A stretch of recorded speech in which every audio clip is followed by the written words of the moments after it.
Well, hello everyone and welcome to another complete growing guide here on the MIgardener channel. I know you all are going to love this one because it's on beets. And first, let me start off by saying I am so sorry that I have not done a beet growing guide.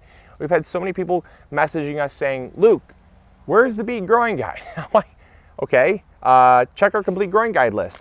And I don't know why I never did a beet growing guide, but I'm really sorry because there's a ton of people waiting for us to do the beet growing guide to kind of show them, kind of illuminate the path on how to grow beets. And I never had one. I could have sworn I had one. So my apologies to all of you that were waiting.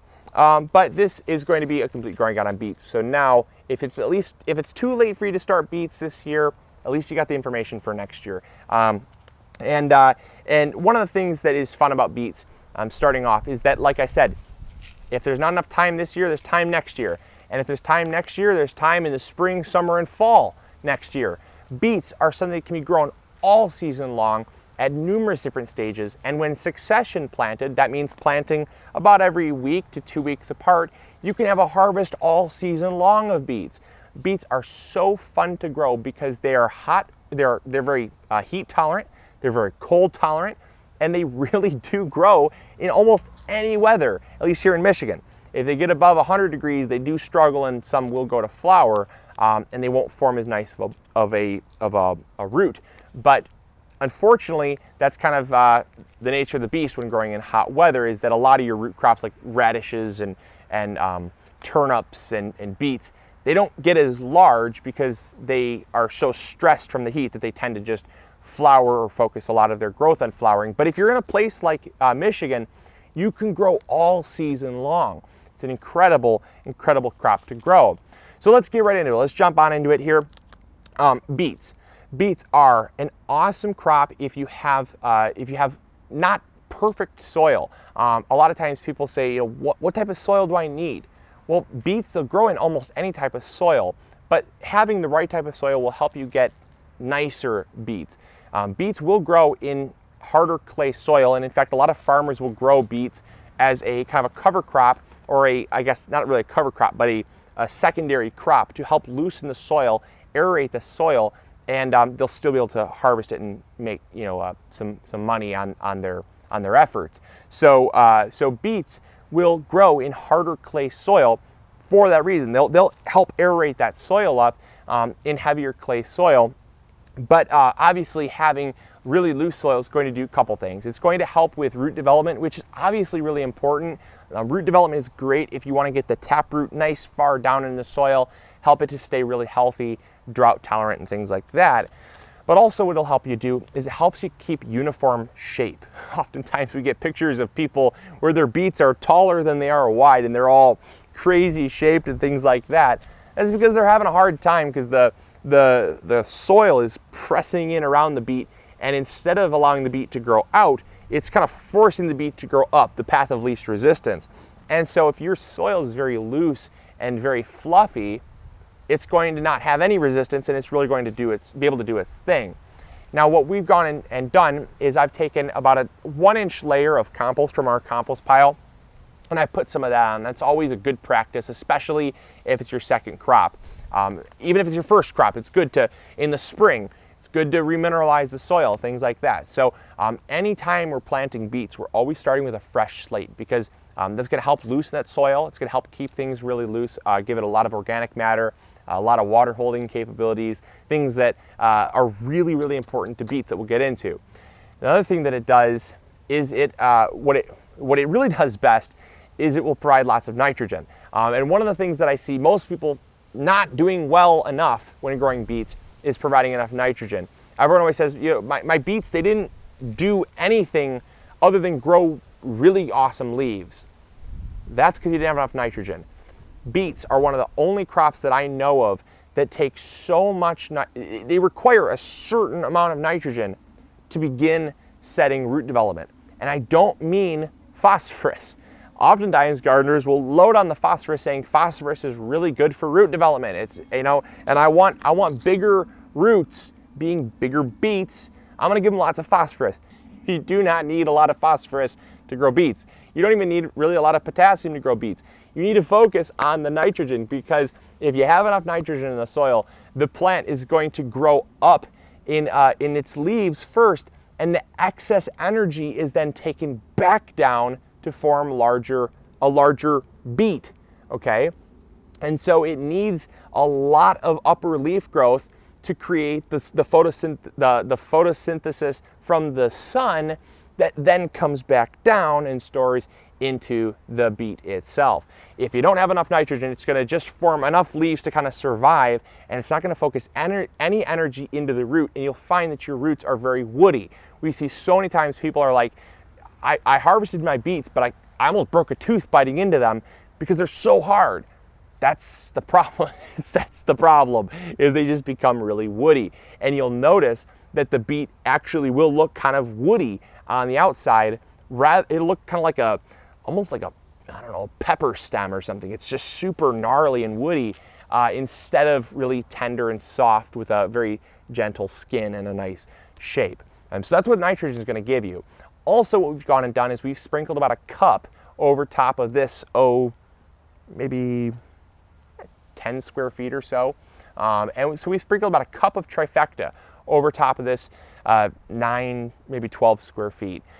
And that is going to give you additional nitrogen, additional phosphorus, and additional potassium, as well as trace minerals and things like that, which are really important to growing beets. The next thing is sunlight. Before we get into the actual planting of the beets, which I am using seeds, I understand people don't love that because it's not a fully mature plant to say, oh, he knows what he's talking about. It's because I didn't realize I hadn't done a beet growing guide, okay? Take it easy on me. But the next thing, obviously, is sunlight. Sunlight is so important for beets. You can't give them 4 hours. You can't give them 5 hours. They need full sun.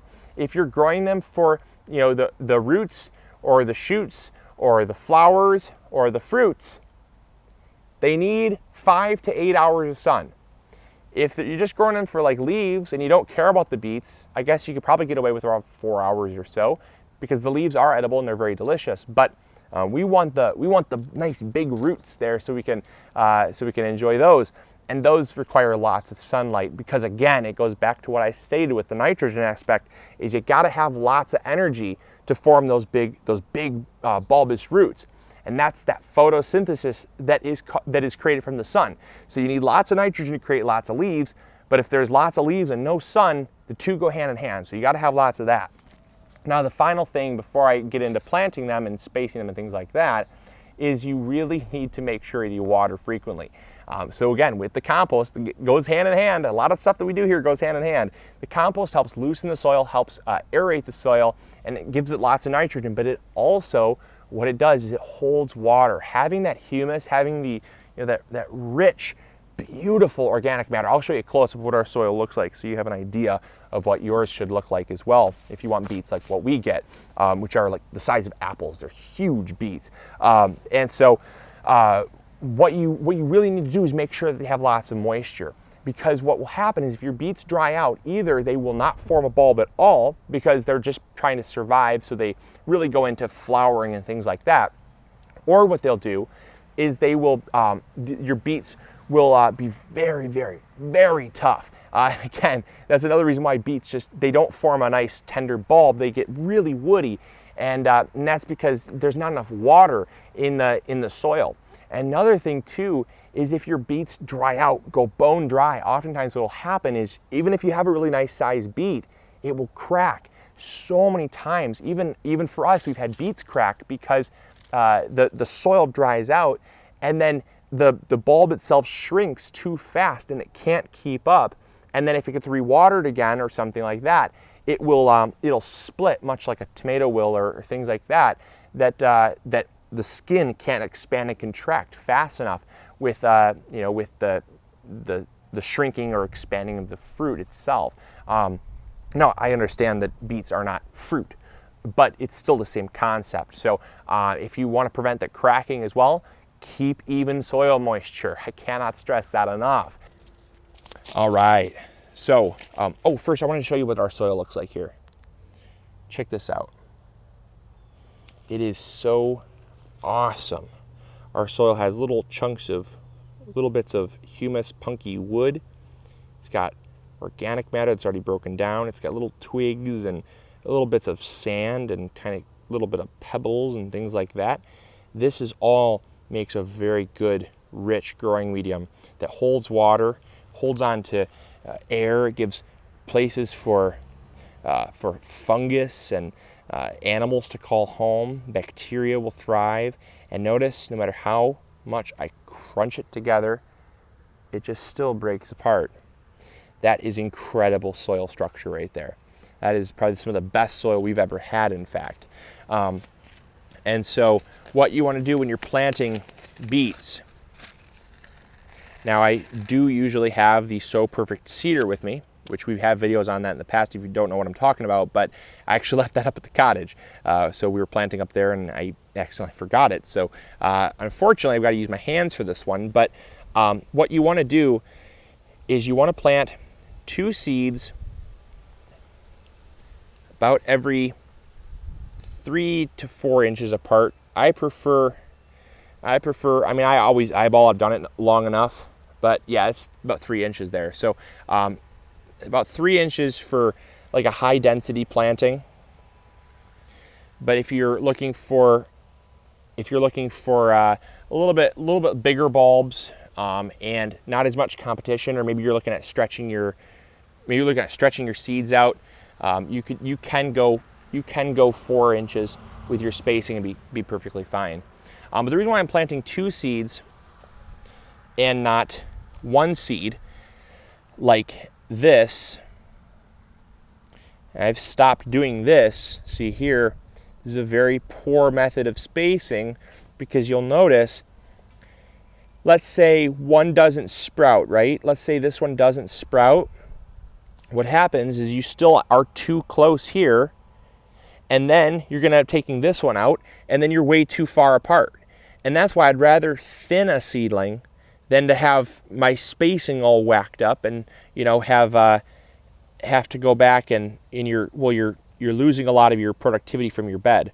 So that's why I've started planting just 2 seeds in one hole. That way, if one doesn't sprout, well, that's fine. You don't have to go back and thin that spot.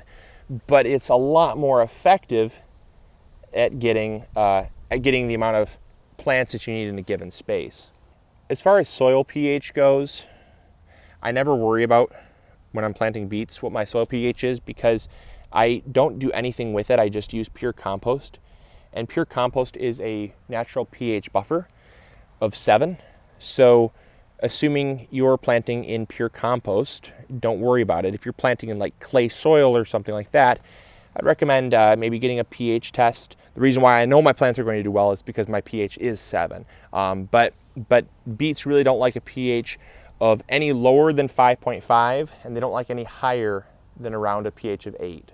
So there's your complete growing guide on how to grow beets. Now, I do know that these are not fully mature plants behind me. There's just seeds. If you want to see what they look like when they're fully mature, go check out our beet harvest video. I'll post a link to it in the description box below, because that'll show you that the methods and my, you know, what I'm talking about here really do work if you apply them to your garden. So I do hope you enjoyed. I hope you learned something new. Do recommend giving this video a thumbs up and sharing it with your friends if you're so inclined to do so. But I would appreciate it, and it really does help this channel grow. So as always, this is Luke from the MIgardener channel, reminding you to grow big or go home. We'll catch y'all later. See ya.